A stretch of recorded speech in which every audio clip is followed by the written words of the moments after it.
welcome to the AT&T Cyber Threat Report for December 22nd, 2011. We have joining us today Jim Clausing. Jim is our leading malware analyst. We have John Hogoboom. He is a lead security analyst, and Dave Gross is with us. He's a senior incident response analyst.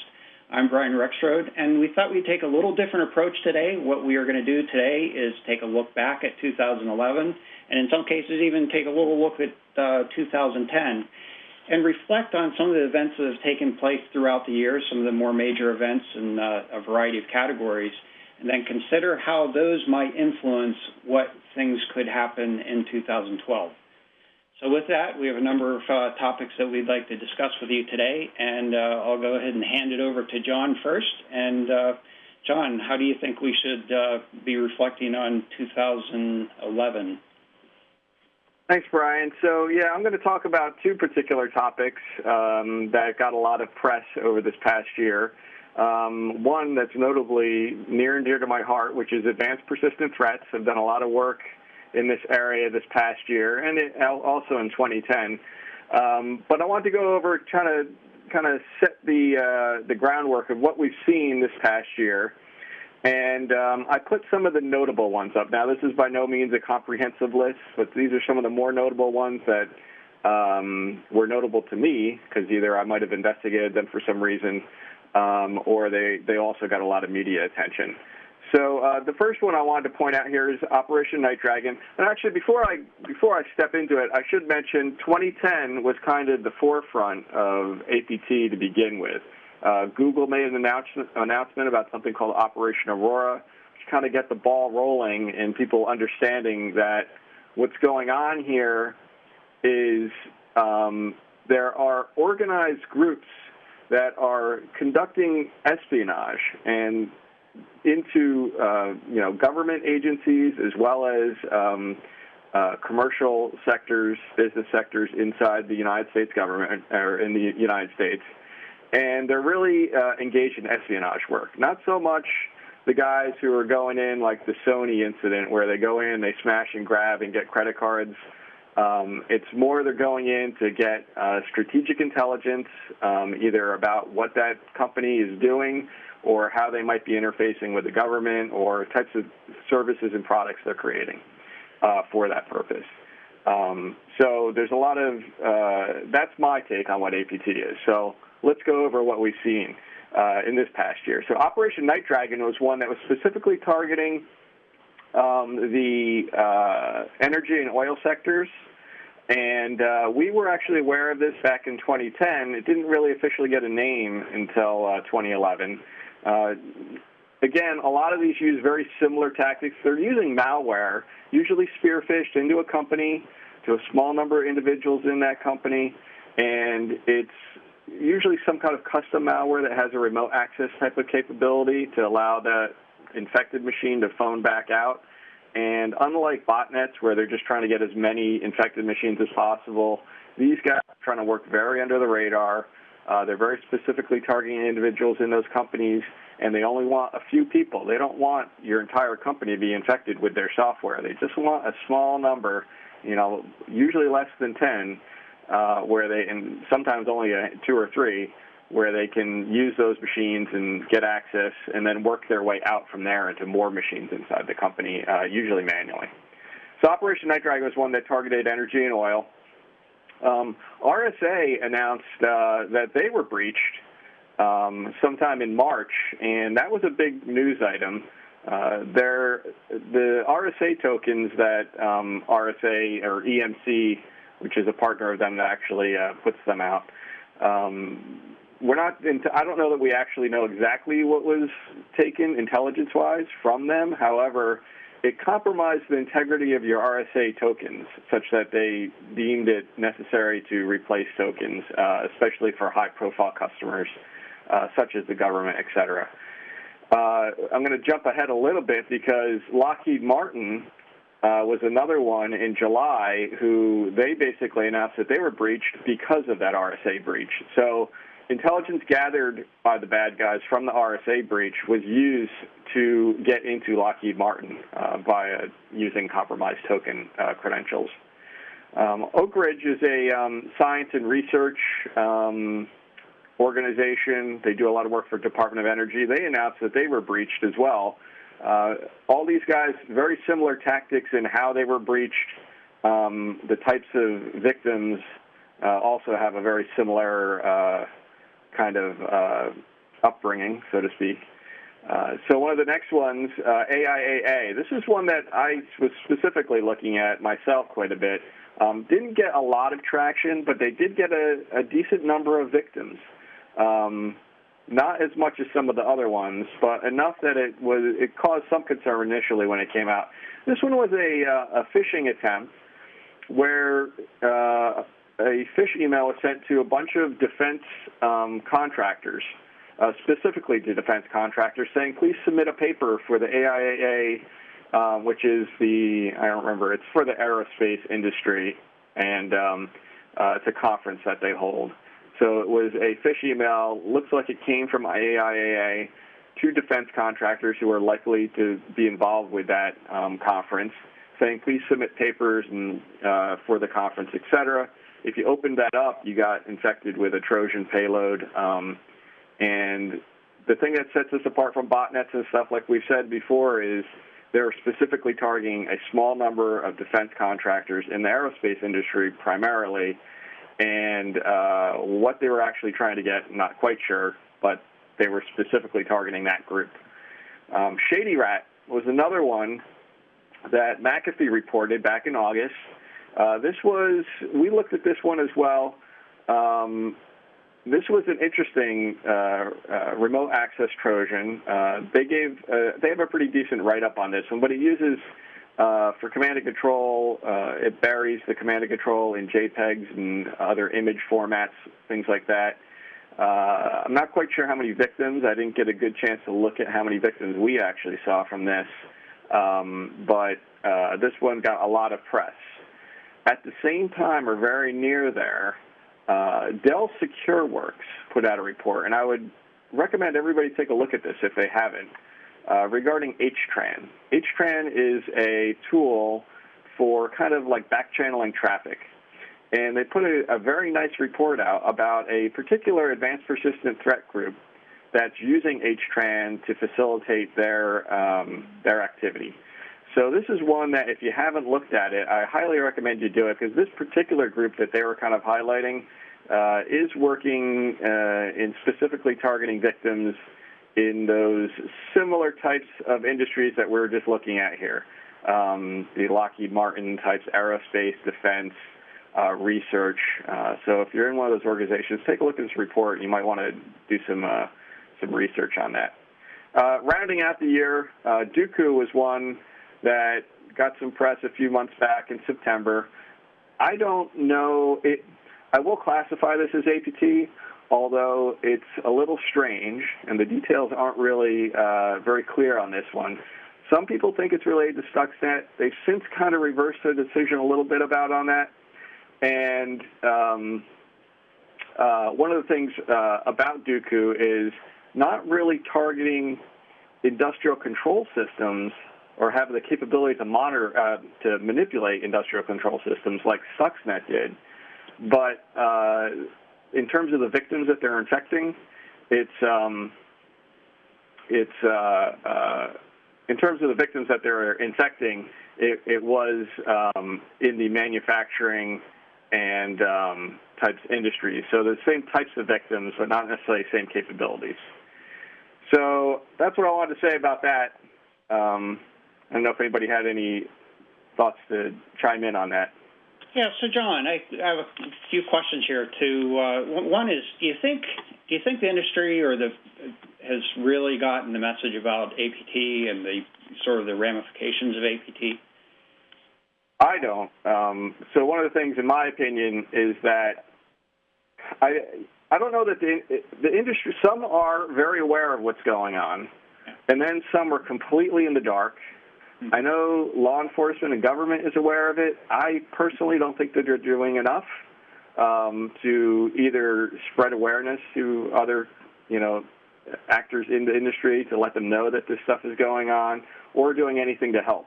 I would like to see that change. I'm not saying I want the government to, initiate some kind of program, but I would hope that we see a lot more collaboration between industries like ourselves and other companies to share information about what these guys are doing so that we all kind of get on board and can help protect ourselves better.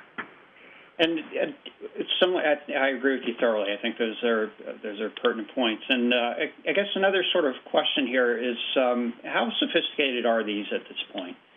I know we've looked at it from a technical level, at least some of the attack activities. Are they really sophisticated, or? I don't think they're particularly sophisticated. In general, they're not using anything from a technical standpoint that's highly sophisticated malware. It's actually pretty tight, small code that's doing a specific function, usually remote access type stuff. Some have shown some more sophistication, like Shady Rat, where they're trying to obfuscate some of their command and control. Some use very strange back office type of management of their command and control, where they use lots of proxies and stuff in the back control channel, like the HTRANS stuff. But I don't consider it highly sophisticated malware. Yeah, the big thing that I see is that it's so tightly targeted and trying to stay under the radar more than fancy new techniques or anything. Right. Yeah, it's trying to conform to the policy but still achieve the and what I mean by policy, by security policy, firewall policies, that sort of thing, but still achieve the objectives. And I think a lot of the zero-day exploits tend to be associated with APT activity, and so that is 0 days being the first time they've seen that particular exploit or exploiting a vulnerability that was previously unknown. And I think that's sort of, if there's any sophistication that's involved here, that's probably, in my opinion, the focus of the sophistication that currently exists. Right, I would agree. That's a good point. And so another aspect of this, you've pointed out, I think, 8 different events here. What percentage, and I realize that this is going to be a very rough order of magnitude, but does this represent the amount of activity that's taking place? It's not even close. I mean, we see probably 8 events a week. So these are some of the higher profile ones, but this is going on all the time. A lot of victims, some not as high profile as these, but still they have information that the bad guys would definitely want. Okay, good one here. What else do you have, John? All right, just quickly, I'm going to jump into industrial control systems. We saw some news in this as well. Stuxnet was something from 2010. This is a particular piece of malware. It was a worm that kind of wormed its way around, got into industrial control systems primarily for controlling nuclear type of equipment. They think it might have been a state-sponsored kind of thing to disrupt the Iran nuclear program. Not quite sure if that's ever been absolutely confirmed. This year, we saw Dooku come out, and there was some mention that Dooku might be related to Stuxnet. I don't know that that's true. I haven't analyzed the code myself. A lot of people are saying no, has some similarities, but not necessarily enough to make it in the same code family. It doesn't actually have code related to ICS to be able to manipulate industrial control systems in it, but it was found in a lot of manufacturing and industrial control system companies. So that's a little interesting in that it looks like it was targeted at those particular sectors. So, but it does do keystroke logging. It does exfiltrate data. So there is some probably APT-like thing going on here, but I'm not quite sure what it's up to beyond that. And the last one. I'm sorry, John. I thought also that Dooku shared some code with Stuxnet in some of the analysis that they had done. I've heard that. However, I have also heard the other opinion that no, that they actually don't share that much of a code base. But I'm not entirely sure. I don't know that that they have that much of a close code base. Okay. The last one I wanted to point out was the water utility breach that happened, or that was reported back in November. This was actually subsequently reported as a false alarm. I don't know if everybody else picked up on that, but the crux of their investigation came from a Russian IP that logged into their industrial control system for maintaining their water utilities. And they subsequently found that was someone who actually worked for that water utility who happened to be vacationing in Russia. He came out and said, hey, wait a second, this is not a big deal. They asked me to log in while I was on vacation to take a look at something. So that was kind of, put down as a false alarm. However, it does illustrate the need, I think, and we kind of talked about this last week, that utilities in general, I think, are a rife target for these hackers to be targeting. They generally are using equipment that's put in by a manufacturer, probably not patched, maybe can't be patched because their software is old, and if you update the operating system, it might not work under a new operating system. So I think this is going to be an area where in 2012, and this is my kind of prediction going out there, I think that if this year, 2011, was the year of APT, 2012, we might see a significant SCADA-type ICS type of event that's going to be pretty visible in terms of something happened. I think the hackers are kind of getting riled up to maybe look at this a little bit more and look for the ability to exploit these types of systems. Well, and perhaps to expand the scope of this slightly, certainly machine-to-machine type communications are sort of a new wave here. The smart grid, although has softened a little bit because there haven't been really strong incentives for end users it's more of a benefit to the industry as a whole, I think. But, certainly smart grid is something that is still on the way coming. I think there's a lot more sophistication being introduced into these sorts of control systems. So I would tend to agree with you. I think that's a trend that we will need to be paying a lot more attention to from a security perspective and making sure that all the protections and controls are around that. Right. And even though this was a false alarm, somebody came, and the law enforcement FBI kind of said, hey, this doesn't look like a real event. Subsequently, right near after that, somebody else, a hacker, came forward and put out a lot of screenshots that he was able to get into some other utility company system and, actually kind of prove that they are open potentially to this kind of exploit. Yeah, absolutely. So if we would, certainly Stuxnet presumably going after the nuclear, and it was actually the nuclear material refinement activities. But if we consider some of the more damaging effects that might occur here, damaging a water pump is a scenario that apparently did not actually take place. But there have been, I think, in fact, in the this discussion from the FBI, they may have also alluded to this, that there was a potential to dump sewage using controls like this. Mm-hmm. And if you consider, in a national security perspective, certainly control systems associated with manufacturing industry, if the manufacturing industry can be disabled or disrupted at the very least, that might not actually affect the supply of materials, but it certainly could have a derogatory effect from a confidence perspective in industrial systems and slow down the whole industry as a whole. So I think this certainly is an area that needs more attention. I agree with you.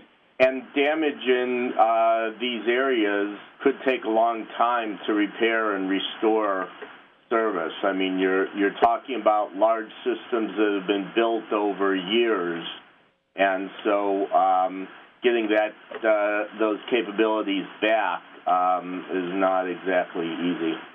Absolutely.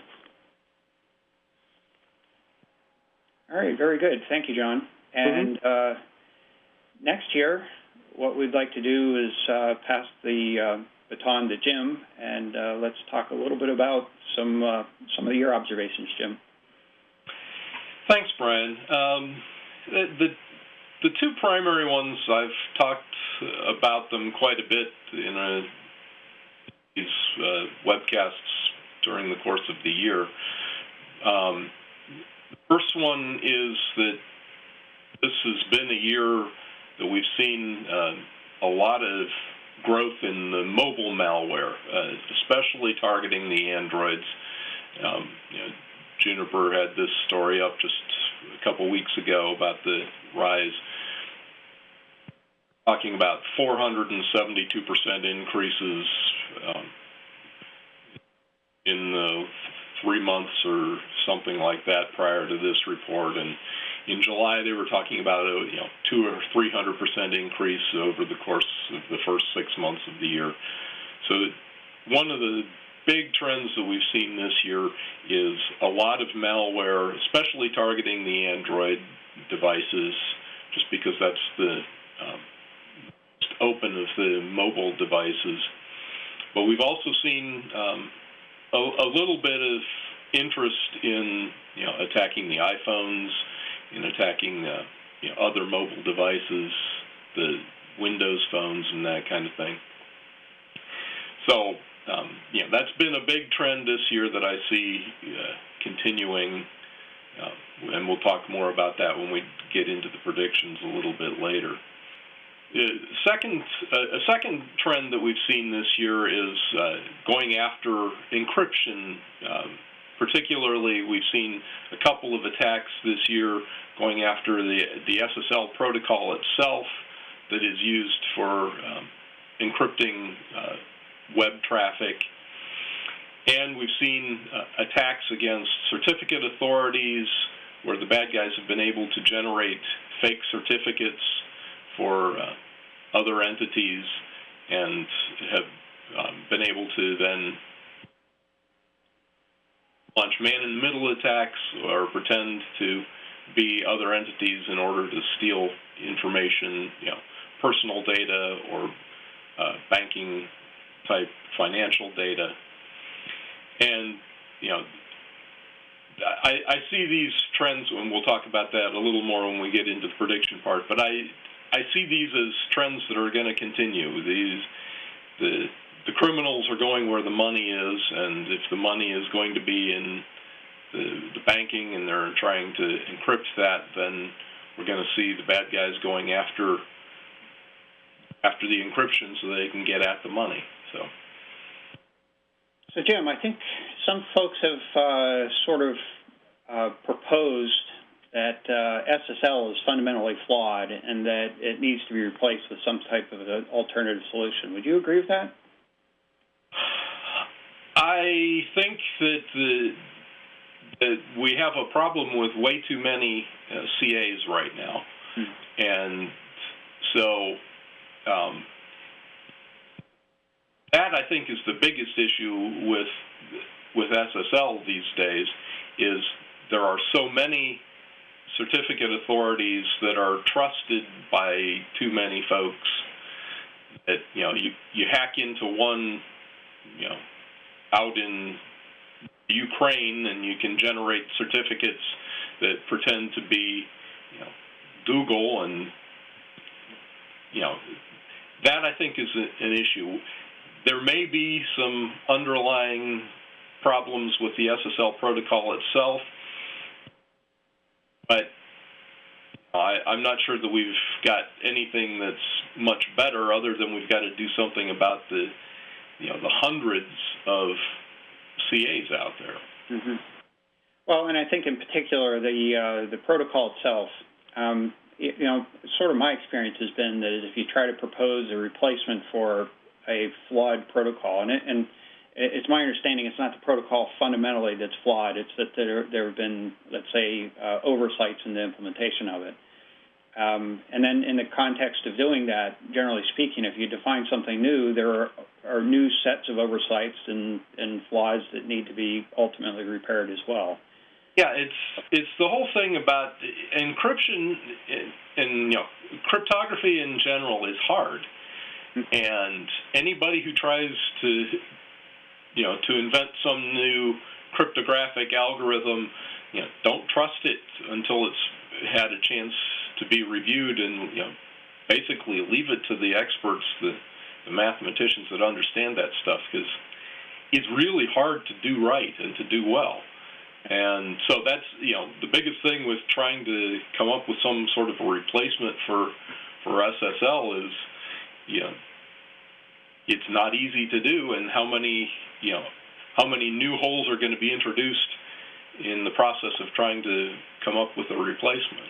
Yeah, and all too often it's actually not the cryptographic algorithm itself that's flawed. It's the implementation of the practices, the wraparound, the things like key management, protection of the keys, and establishment of keys, and determining which situations require new keys, those types of things that tend to really create the vulnerabilities. Yep.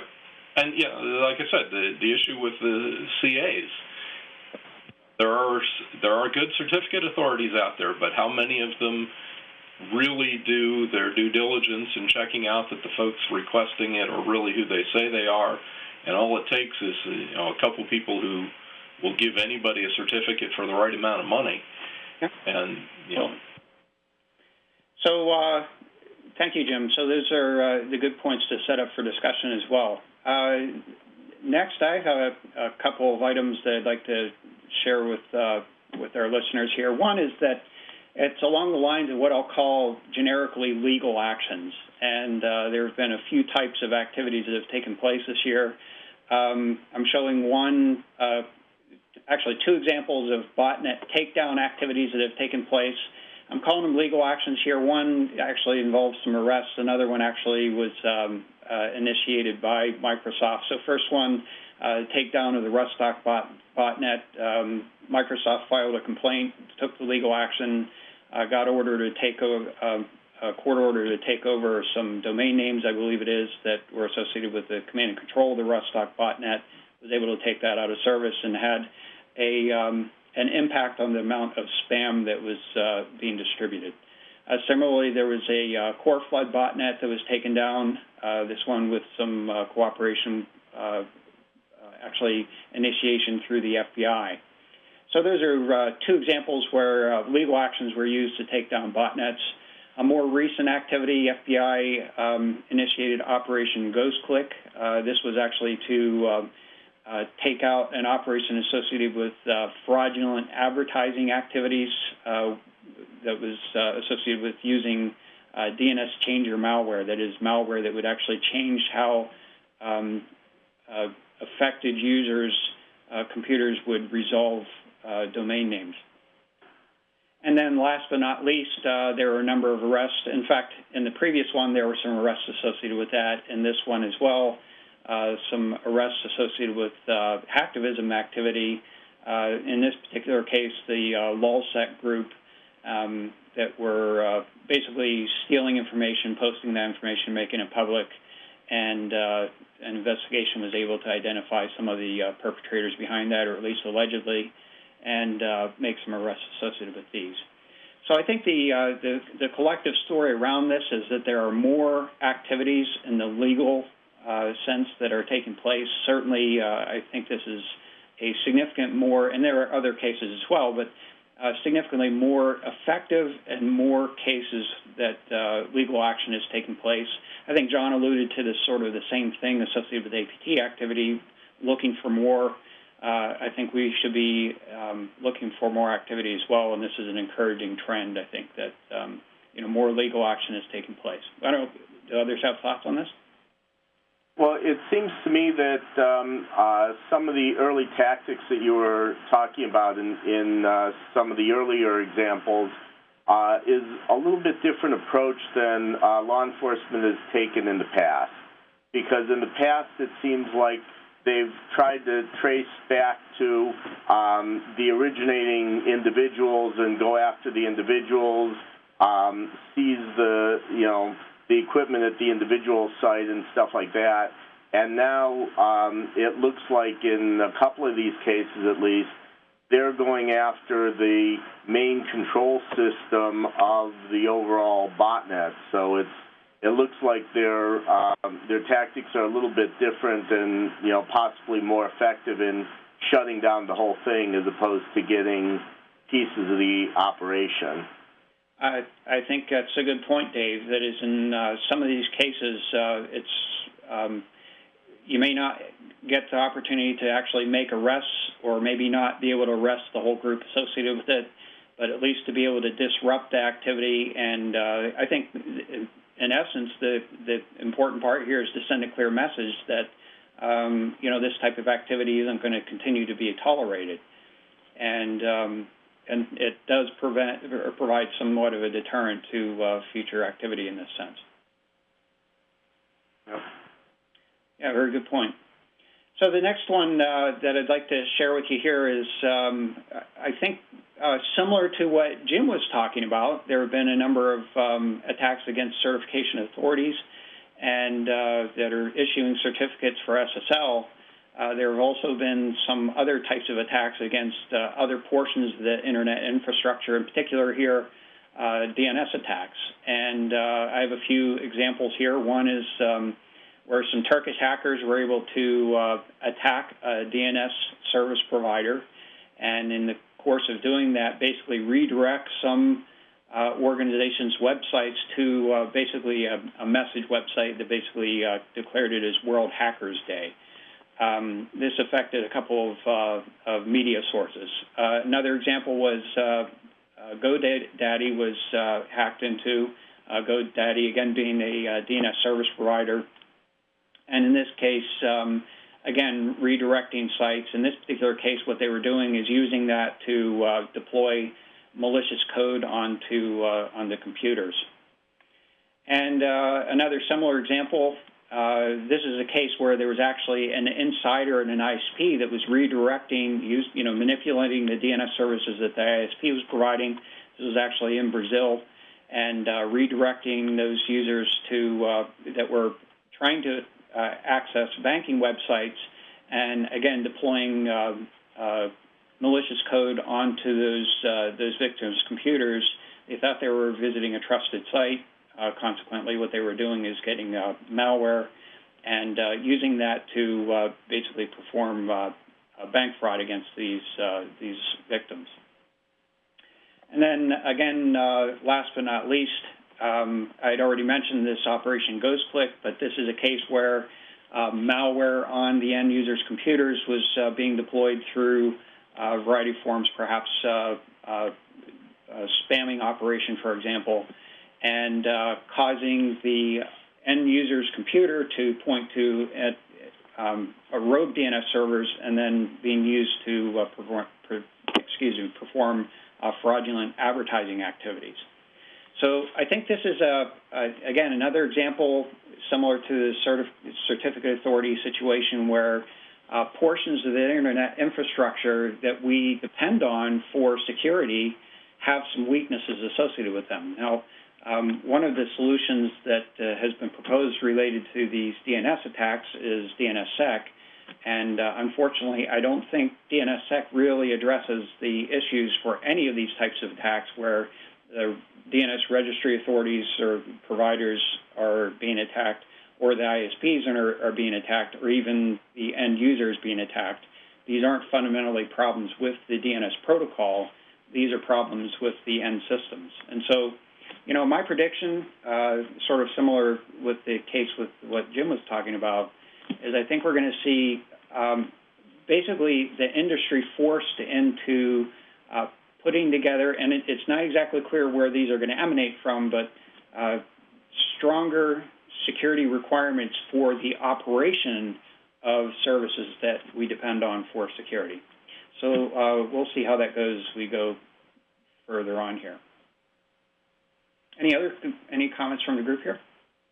Yeah, well, just one comment that one of the big problems with DNSSEC is that if the client isn't the one that's verifying that the answers it's getting back are correct,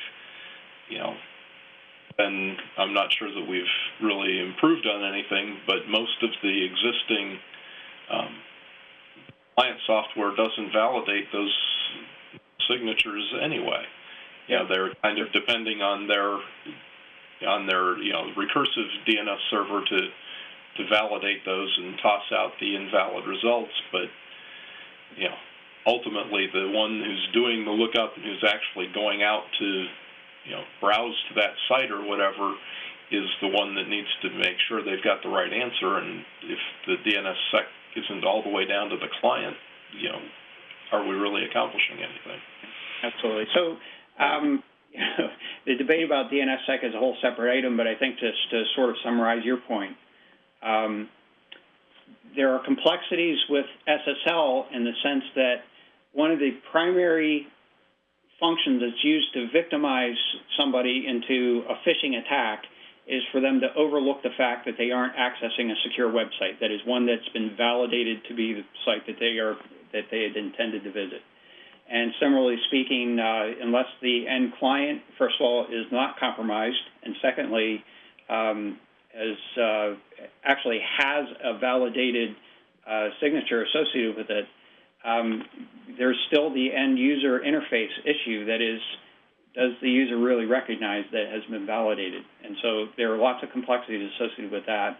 And again, I'm not confident that the true issues are really having come out at this point, but I think there are portions of the industry that are going to recognize where the real issues exist. Yeah, and with the example that you have up here with the DNS changer, your service provider may actually be doing some checking relative to DNS, but if you get malware on your machine that changes your DNS resolution, then you're not pointing to the secure, stable DNS resolution that you think you are. You're pointing somewhere else, which could be malicious and isn't doing the checks that you think would be going on. Absolutely. You know, something that might be considered regarding this is, with spam, they kind of lock down your ability to connect to SMTP servers or POP servers outside of your internet service provider. They might be able to do something similar to that with DNS, because typically you get, pointed to some rogue DNS server in, some Eastern European country, as opposed to one inside your ISP. That might be some kind of solution that some ISPs could provide. I don't know if that's a foolproof or if that's going to have some hiccups in it, if there isn't recursion provided, et cetera. But that's actually a very good point, John, because one of the things, we provide is AT&T provides a service called network-based firewall that is, which is actually evolving into, I think they're sort of bundling it into what we call a secure internet gateway. And as a part of that service, we provide DNS caching and encourage customers to use that DNS caching and lock the firewall policy down so that it's the only DNS that's accessible by the enterprise users that are subscribing to this service. And so that does exactly that function, is it prevents those internally, even if the machine is infected with some kind of a DNS changer malware, it would prevent those users from accessing that rogue DNS and getting improper results. And I think what we will expect to see in terms of services is more services like this and extending that to mobile users as well in the coming year or so. Yeah, good point. So with that, I'll go ahead and pass the baton to to Dave Gross. And Dave, what items did you have on your list? Okay, well, I had a few items. I'm going to talk about hacktivism and what's happened in the last year or so in that arena, and then talk about a topic that we had come up with called "No Service is Insignificant." So we'll wait to see what that's all about, and then talk about cloud reliability. To see what's going on in the cloud space. So first of all, I want to talk about hacktivism, and just to go over a definition of it, it's the use of computers and computer networks as a means of protest to promote political ends, either to get the media to pay attention to what you're doing and, raise the level of awareness that way, or for the hacktivists to disseminate information that is not commonly accepted. There's a certain set of beliefs or facts that have been put out there. This is a way for you to put something else out there, and, maybe around censorship and stuff like that. So some of the tactics that get used, denial of service, that's one to, bring attention to the cause and, have mass media and the customers of whatever service you're denying to become aware that there's a protest against that service. There's also intrusions, where in the case of hacktivism, there would be either defacements of the websites, or there would be information that got stolen from there and then eventually published somewhere else, and that would be, via things like anonymous blogging or, other kinds of posting where you don't know who it is that's posting it, but the information gets out there and everybody becomes aware of it. So if we go and start looking at what's been going on, I actually took a step back and went into 2010 to see what the trend looks like. So in 2010, what it looked like was that there was more focus on distributed denial of service and posting of data, and fewer intrusions and web defacements. There were some web defacements way back much earlier than 2010, but those seem to have dropped off, and it seemed to be more of DDoS and posting of data. So one of the big things that happened was Anonymous got their Operation Payback going, and basically their motivation for this was to attack opponents of internet piracy and copyright infringement. And I give a list of a number of different organizations that got attacked here. Most of them were DDoS, although there were a few intrusions here. But you can see, MPAA and the recording industry, the RIAA, but it wasn't just the U.S. companies. There were other ones in the U.K. and Switzerland and Australia, Portugal, Spain. They went to a number of places. They even went to government sites, the UK Intellectual Property Office, and even the United States Copyright Office was attacked. And Panda estimated, they were keeping track of a lot of this, and just through the first month, early in October, they estimated that there were 742 service interruptions and almost 538 hours of total downtime that was caused by this activity. If we go on in 2010, February to November, WikiLeaks was active, and their goal was to publish private, secret, and classified information that they acquired from anonymous news sources, leaks, or whistleblowers, or whatever. WikiLeaks had been going since, 2006, but this year, the 2010, seemed to be a time when they, really got a lot of stuff out there and got a lot of attention. A lot of things, having to do with the wars and conflicts and things like that. And then because of what they were publishing, various financial corporations stopped allowing the funding of WikiLeaks and stuff like that. And so Anonymous came in December and had this campaign, Avenge Assange. And it turns out this was just in December, but they hit a lot of financial sites. They hit Amazon because WikiLeaks had gone over there for a while and then got kicked off of the Amazon cloud. Every DNS pulled their domain name, so they got hit. Swedish Prosecution Authority, because they were going after Assange and stuff like that. So there was a lot of activity there on 2010. 2011 was a shift because there was still some DDoS, but more of it was intrusions and posting of acquired data. And this wasn't acquired data that was handed to them. This was acquired data based on their intrusions. And so LulzSec came in, and LulzSec had their 50-day cruise, which made a lot of press and was just 2 months, basically.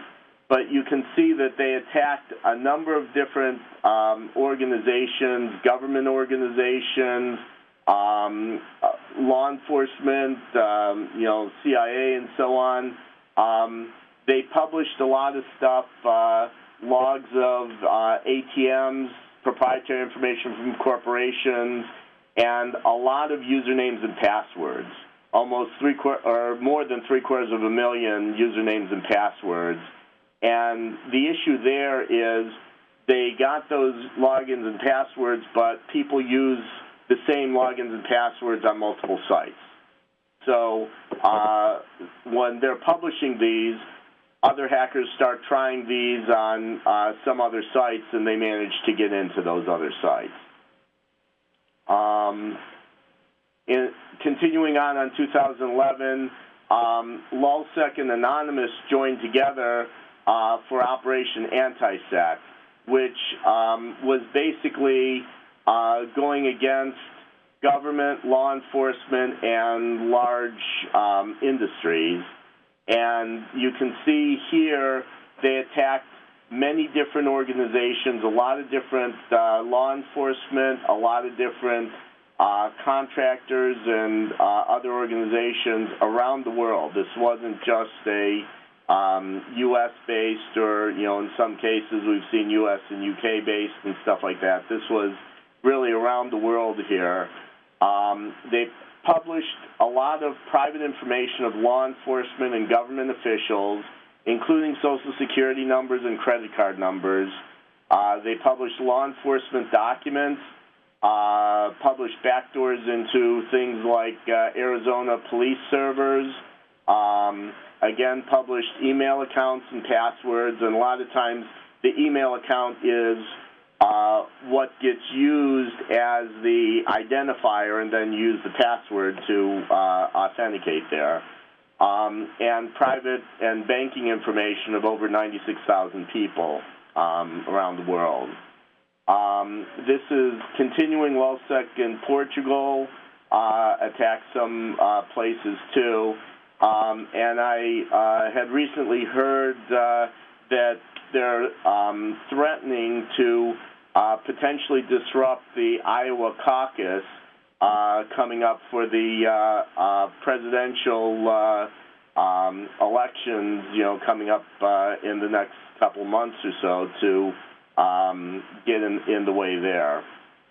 So anyhow, that's what's been going on in hacktivism, and there's really no indication that this is going to slow down or stop in this case. So are there any questions or comments about that before I move on to the next thing?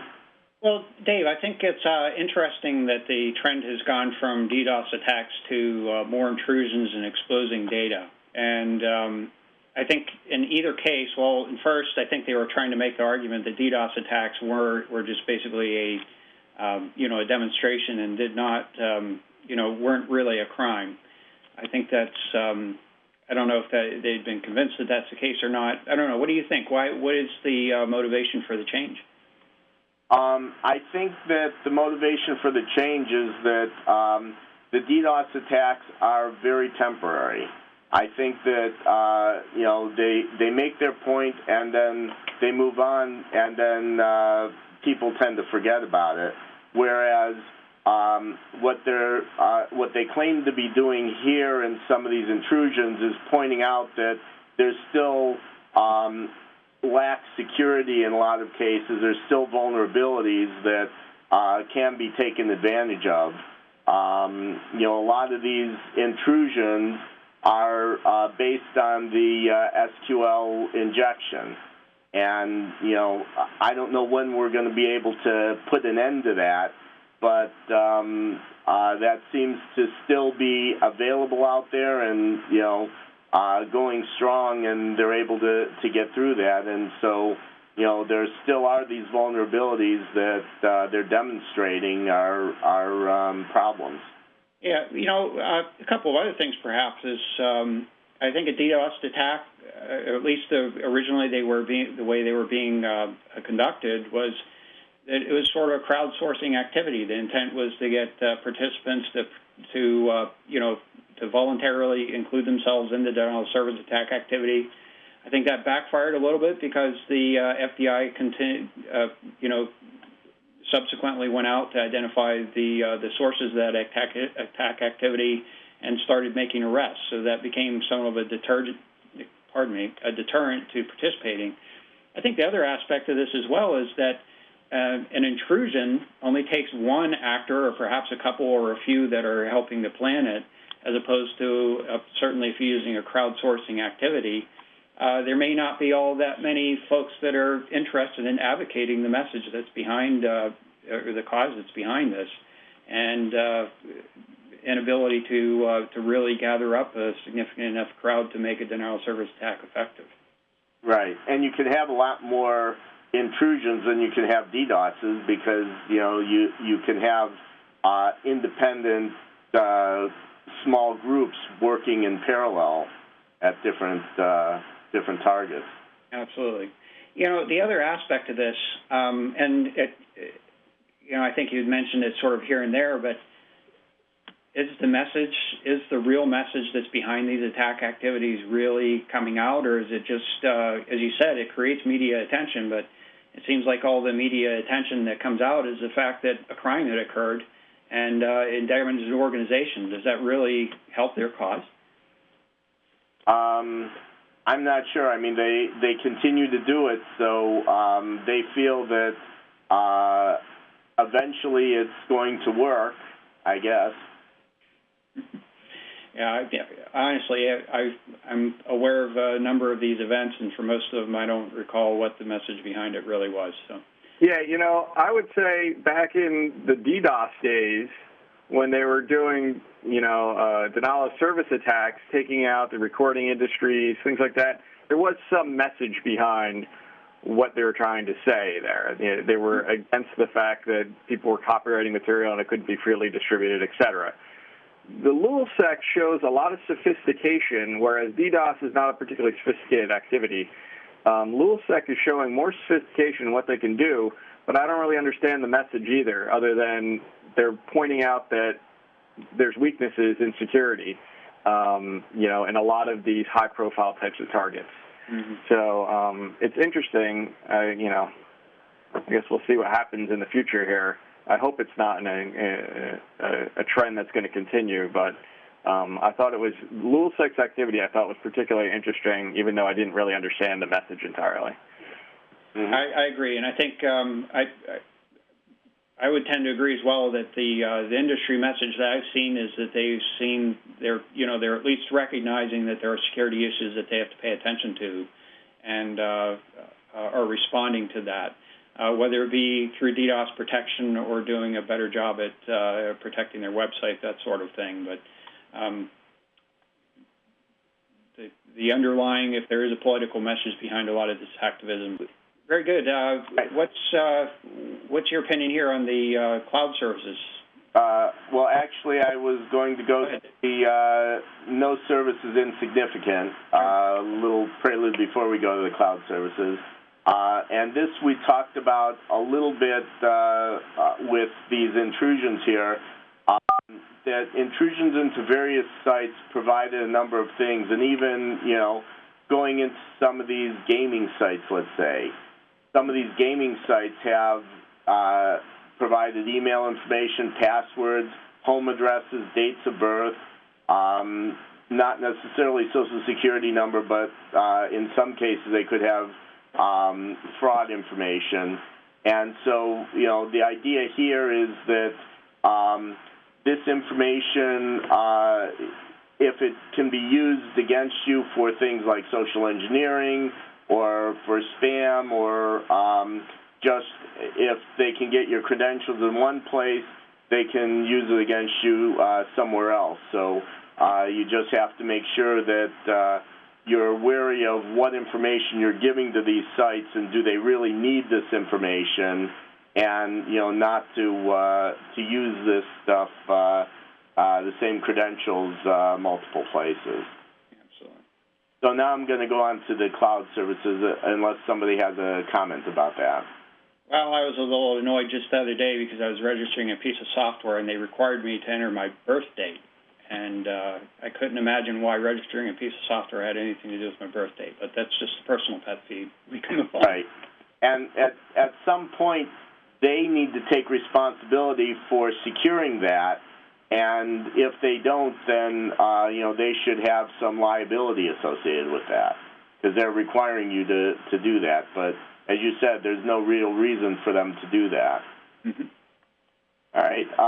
Going on to cloud reliability, these aren't all the cloud outages from last year, but this is a smattering of them to give you an idea of what's going on. Right around the end of last year, Microsoft Hotmail had an outage. Lasted for 4 days. Some of the users' emails and folders and other data were gone, and the data was not recoverable. I didn't find out, I don't know whether it was ever disclosed what actually happened there, but, that's a service where if you've got your mail and your data up there and, the provider somehow loses it, then you're out of luck unless you make other arrangements to have, alternate service or backup or whatever. Twitter went through several times where they had outages. They felt that it was overcapacity, and maybe because they were moving facilities and stuff like that, there may have been issues there. Gmail and Google apps.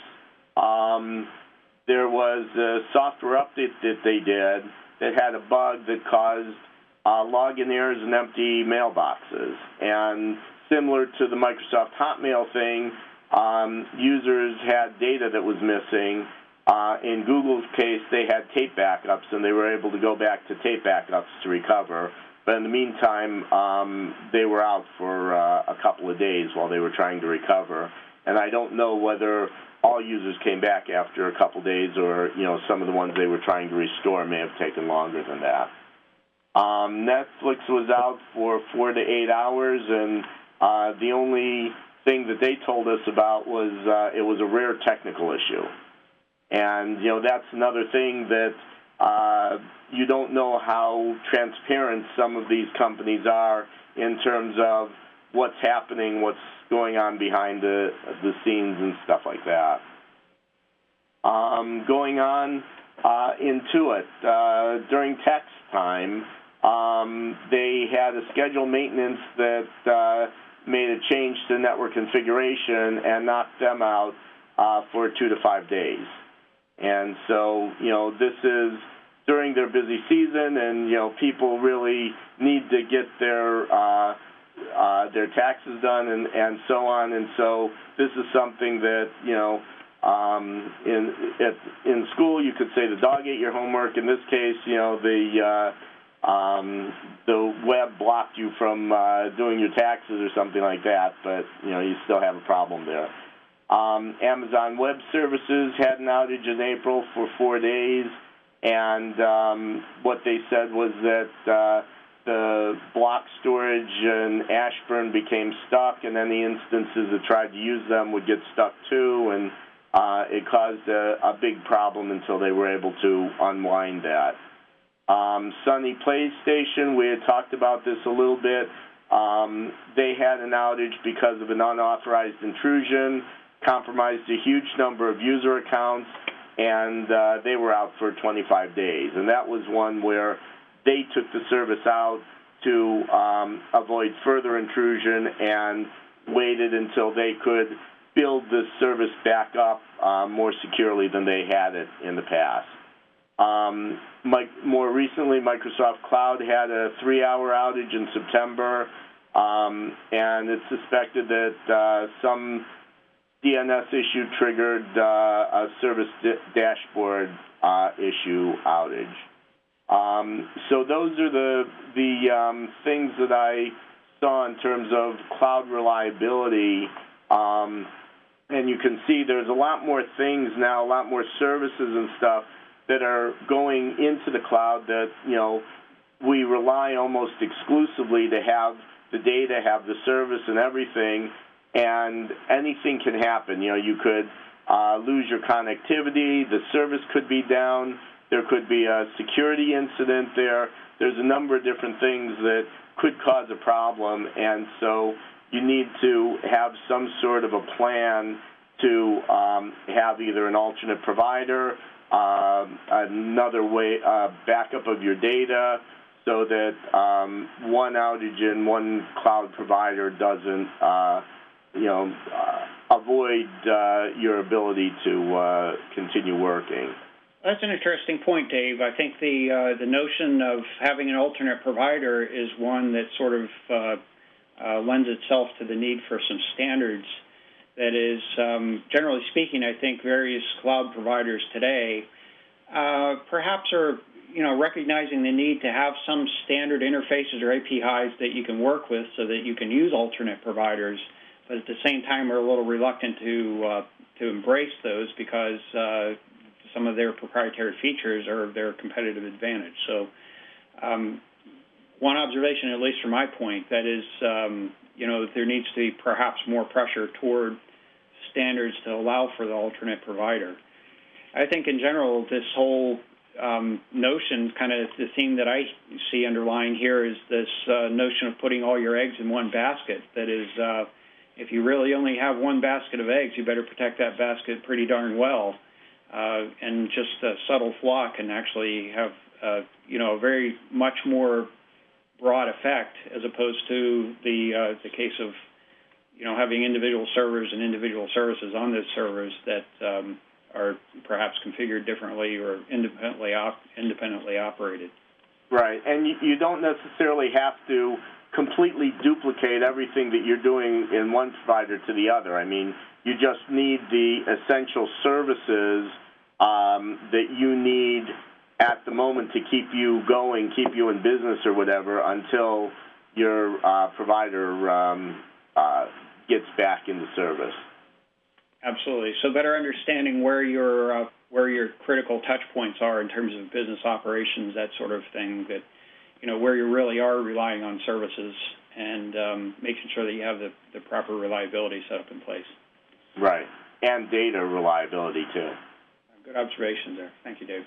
Okay, so there you have it. Those are some of our observations from the last year or so, some of the more significant events, and I'd like to thank you for joining us throughout the year and look forward to working with you through next year as well.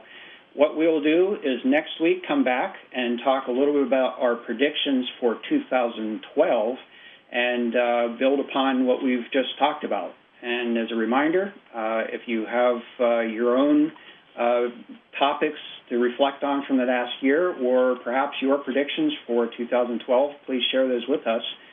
You can reach us at cyberthreat@list.att.com. You can also get this program from the AT&T Tech Channel. That's techchannel.att.com. Or you can get it as an audio podcast from iTunes or from YouTube. Just search for the AT&T Cyber Threat Report. So again, what we'll do is next week take a look at our predictions for 2012. Thanks again for joining us for our reflection on 2011 today. Thank you, Jim, John, and Dave. And for the rest of you folks here, please keep your network safe.